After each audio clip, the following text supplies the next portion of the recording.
Hey everybody, and welcome back to the Evan Knits Things YouTube channel. I'm Evan, and I knit things.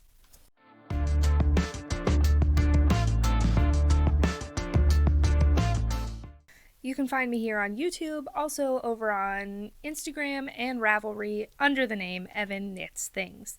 Today I have a little bit different of a video for you. Today is going to be the first installment of what I'm going to call the FO Archives. So FO stands for Finished Object. So each time I finish something, I will have one of these little videos to tell you everything you could ever possibly want to know about the pattern that I finished. So today's finished object, which I wore on the podcast this past week. If you watched that, I'll put a little card in the corner here if you want to go check out that podcast episode, where I tell you all about what I worked on the past week and a little bit about this sweater, but I'm going to go over everything about this sweater now. This is, the pattern is the Keeper by Jen Parancini. I'm sure I'm butchering her last name. I generally don't say it and just use her Instagram username because it's easier. JP Knits Things, and also she is the co-designer behind One Wild. So again, this is the Keeper. And this was on my Make 9 this year. And I'm just realizing right now that I never made a Make 9 video because I didn't start doing YouTube things until February. So if you guys want a video about my Make 9, leave a comment and I will make one so you know what's on it and what yarn I'm going to use for it and stuff like that. This is the first finished object from my Make 9. And so let's just dive right in and I will give you the lowdown about everything about this sweater. So, first of all, it calls for a worsted weight yarn. And the yarn that is used in the pattern that it was designed for was the Mocha Moco by Moondrake. And it's like this super fluffy worsted weight that's 90% merino and 10% silk. And obviously that would have been a dream, but it's very expensive. There is not much yarn in a skein. It's like 100 and something yards per skein, and at $30 for that was out of my price range. So I decided to use a DK and a lace held together. So the two yarns I used are the classic DK base by Red Door Fiber Studio in the colorway Starfall, which was from her Akatar collection a few years ago. And then I held that double with Hobie's Alpaca Blaze. The DK from Red Door is 100% superwash merino, and it's 246 yards per 100 grams. And the Alpaca Blaze is a 40% acrylic, 30% alpaca, and 30% polyamide. And it is... how many yards? 246 yards per 25 grams. So a little bit more about the pattern. It has 10 sizes available, ranging from a 39 inch to a 74.75 inch. So it's nice in there with size inclusivity. You won't see patterns on here on my channel that aren't size inclusive. I'm really passionate about size inclusivity and everyone being able to knit what they want to knit. So this pattern is intended to have 11 inches of positive ease.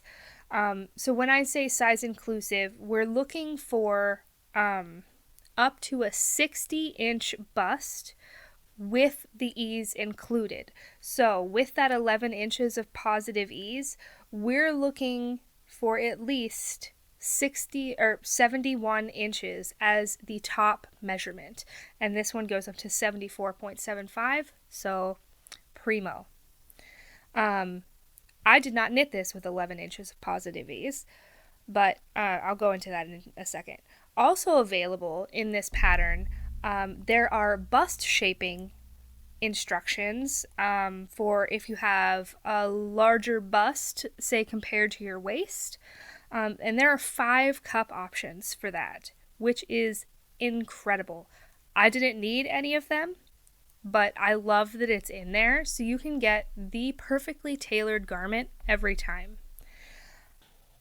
The suggested needle size is 6 inches for the body and 4 inches, US 6 for the body, and a US 4 for the ribbing, which is what I used. The pattern gauge is 18 stitches and 31 rows or rounds per 4 inches.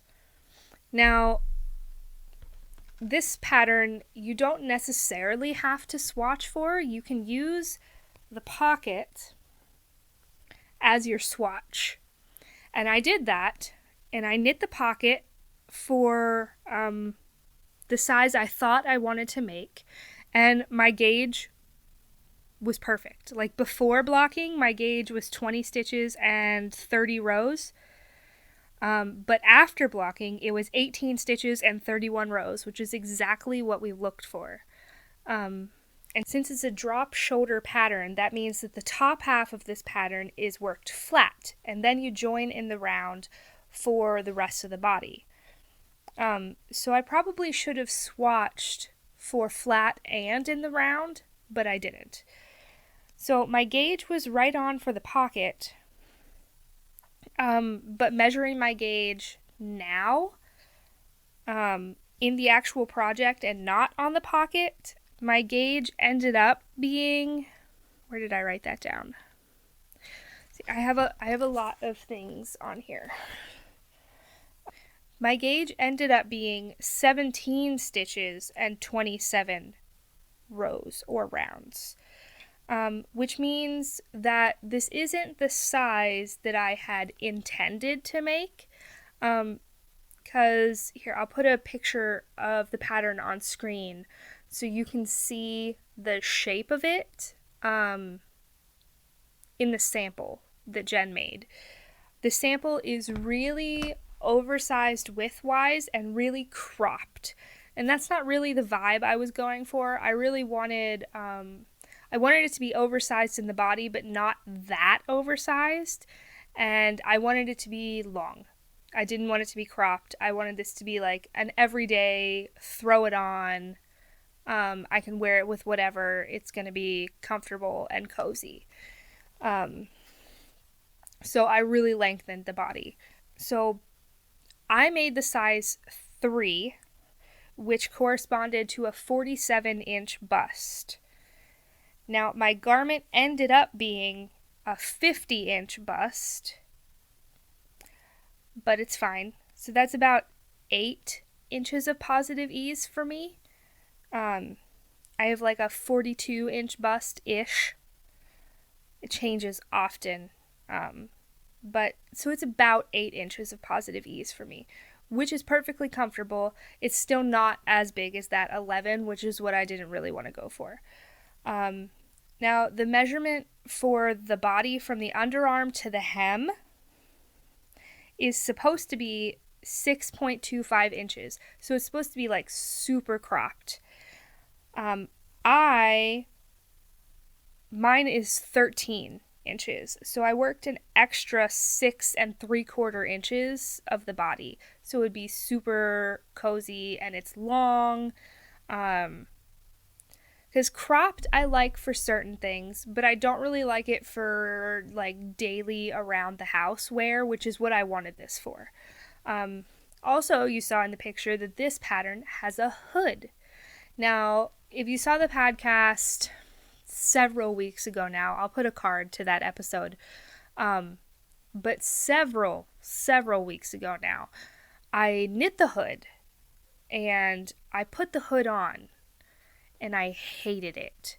Like the hood wasn't just like a hood, it's like a funnel neck and a hood. So like the front neck comes up really high and then there's a hood, and I really didn't like that. I hate turtlenecks and I don't like things in this region. So I omitted the turtleneck and I just did a ribbing around the collar, and that is perfectly fantastic for me. Other mods, we already talked about the body, we talked about not doing the hood.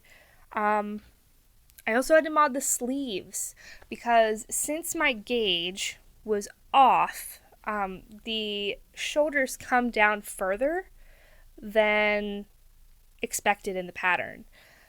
And I have short arms compared to my body size, so like I always have to shorten the sleeves in like everything I knit. I usually shorten them too far, but I always have to shorten them. So in this pattern, the sleeve decreases are worked in two sections. There's a section where you decrease every however many rounds, and then another section where you decrease more frequently. By the time I got to the second section of decreases, my sleeves were the length I wanted them to be, and they're nice and long. It goes a little bit past my hand when they're hanging, which I like, because if it's bothering me, I can just push them up. I prefer to have a little bit longer sleeves rather than shorter sleeves. I hate bracelet length sleeves. Like, my wrists get cold. Like, I don't know if that's normal, but they get cold, and I don't like that, because then the rest of me gets cold. So my sleeves ended up not needing that second set of decreases. And I'd also imagine because my row gauge was so different than the pattern row gauge, obviously the sleeves were going to be different. Although my sleeves from shoulder to cuff ended up being longer than the pattern recommended. So I'm not sure what happened there. Like, in the pattern schematic for the size I knit, the sleeves were supposed to be 14.25 inches, and mine ended up longer than that from here to the cuff, from the drop shoulder to the cuff. So I really have no idea what that was about, but it doesn't really matter. I have a garment that I like and that fits well and that is really comfortable. So this pattern is a drop shoulder pattern, and it is knit from the top down. You start with the back panel, and then you do the front panel, and then you connect it like front and back, and then you knit in the round for the body, and then you pick up the sleeves and knit the sleeves. And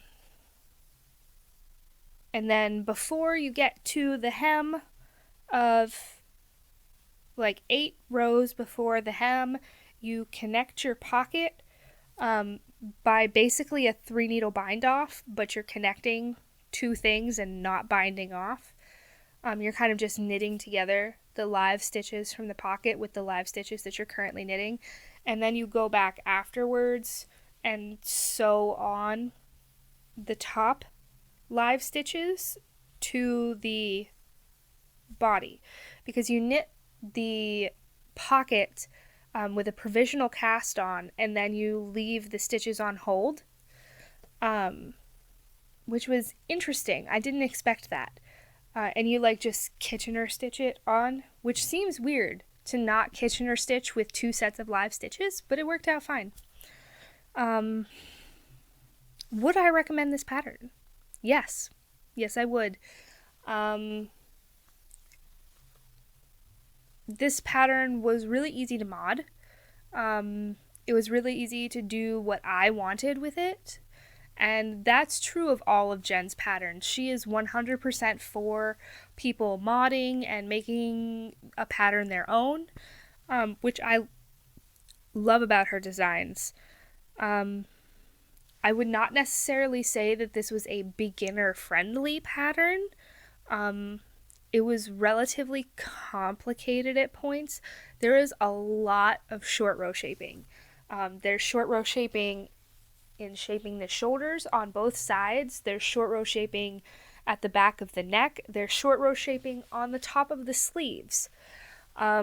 So if something like that is not something that you're comfortable with, I would not recommend this pattern without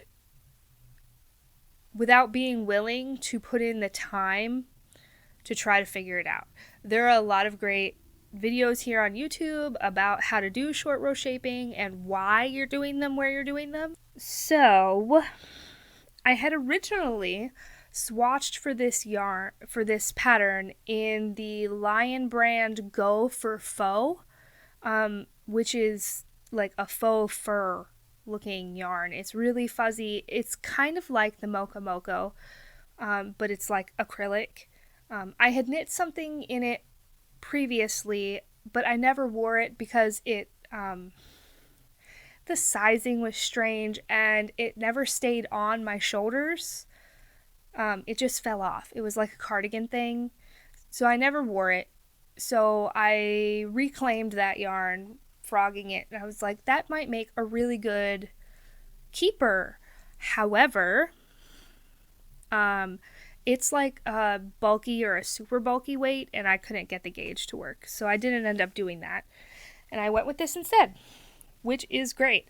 I did alternate skeins, so there's no pooling with this heavily variegated yarn, which I'm so ecstatic about, because sometimes you do your best and you try to alternate skeins and you still get pooling sometimes. But I literally don't have any pooling anywhere. It's amazing. Kate at Red Door is a genius. I think the only thing we haven't talked about is yardage. So based on the pattern, for the size 3, you should use about 1,250 yards. Now, I heavily modded this pattern.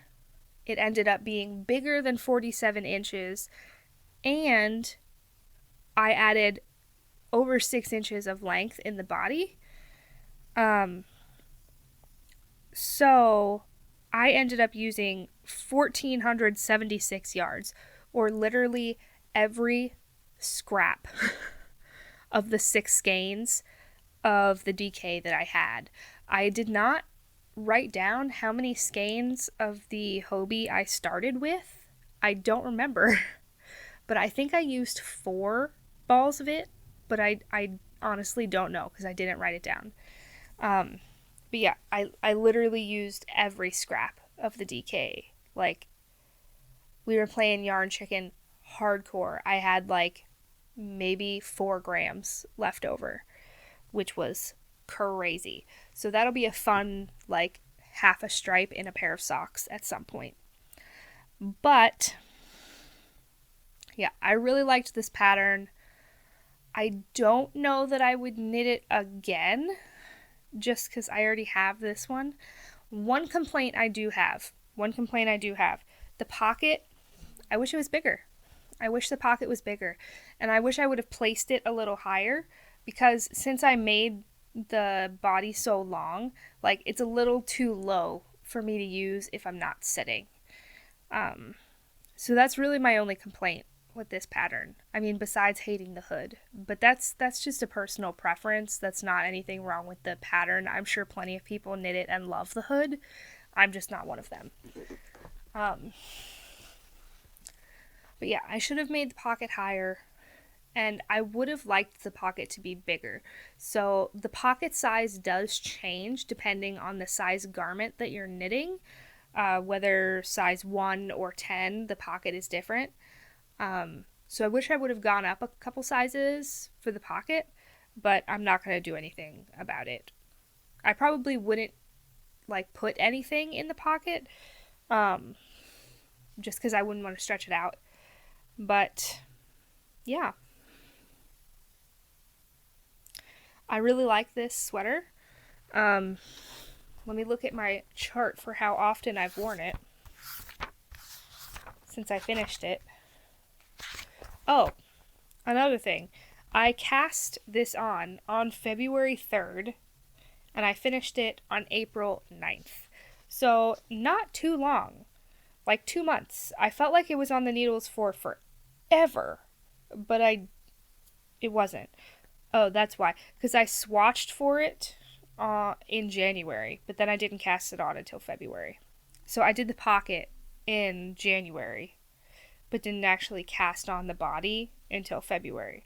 So I guess it's more like 2.5 months that it took me to knit this. But anyway, we were going to talk about how many times I've worn it.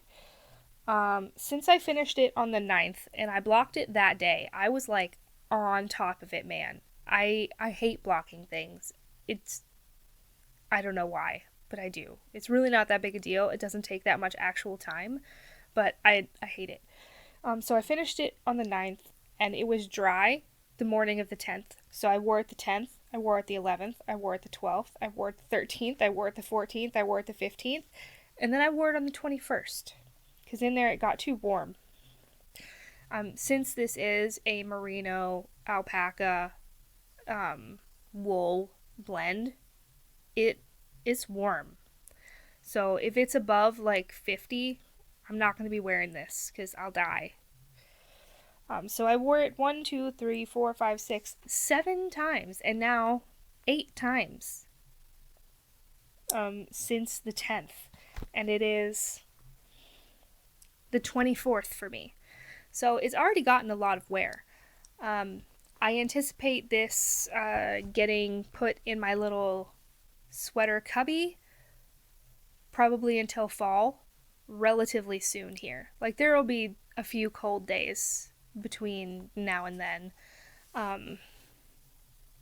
but I don't anticipate wearing it over the summer, and that's okay. I think that's it. I really liked it. I hope you enjoyed this video. If you did like this video, make sure to click the like button, leave me a comment telling me something, and subscribe if you haven't already. That really helps me out, and it helps YouTube to know who likes my stuff and who to send it out to.